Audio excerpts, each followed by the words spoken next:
गुजरांवाला में एक हफ्ते के दौरान अद्वियात की कीमतों में 20% तक इजाफा हो गया है, जिसके बायस आम आदमी के लिए अद्वियात खरीदना भी मुश्किल हो गया। मजीद बताएंगे फहद बशीर।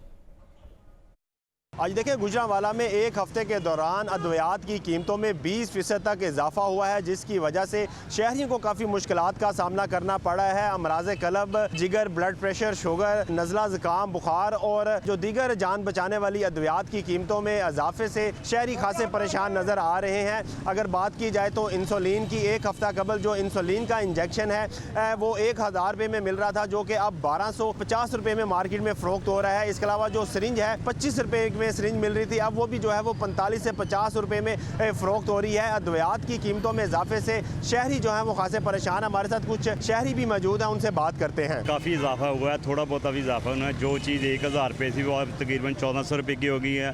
पैनाडॉल की आप गोली लगा लें, वही तकरीबन 10 रुपये का पत्ता हुआ, वो 40 रुपये का, वो भी नहीं मिल रहा। यानी कि किसी चीज़ को आप देख लें, यानी कि 50% कम से कम हर मेडिसिन का रेट जो बढ़ गया है। खांसी की मेडिसिन डॉक्टर के पास लेने जाते थे तो मिलती थी 30 रुपये या 50 की, ज़्यादा से 200 की। अब वो 500 से कम मेडिसिन नहीं आ रही। शरबत जो है वो 200-300 से कम मिल नहीं रहा। आज बिल्कुल आपने सुना, जो शहरी हैं वो अद्वियात की कीमतों में इजाफे से खासे परेशान है। उनका ये कहना है कि हर हफ्ते किसी न किसी मेडिसिन की कीमत में 15 से 20% इजाफा कर दिया जाता है। अद्वियात की कीमतों में इजाफे से खरीद से जो है वो बाहर होती जा रही हैं। उन्होंने हुकूमत से यही मुतालबा किया है कि हुकूमत फौरी तौर पर जो अद्वियात है उनकी कीमतों में कमी करे और जो अद्वियात मार्केट में मौजूद नहीं है उनकी दस्तयाबी को भी यकीनी बनाया जाए, ताकि जो मरीज़ हैं उनकी मुश्किलात कम हो सकें। जी।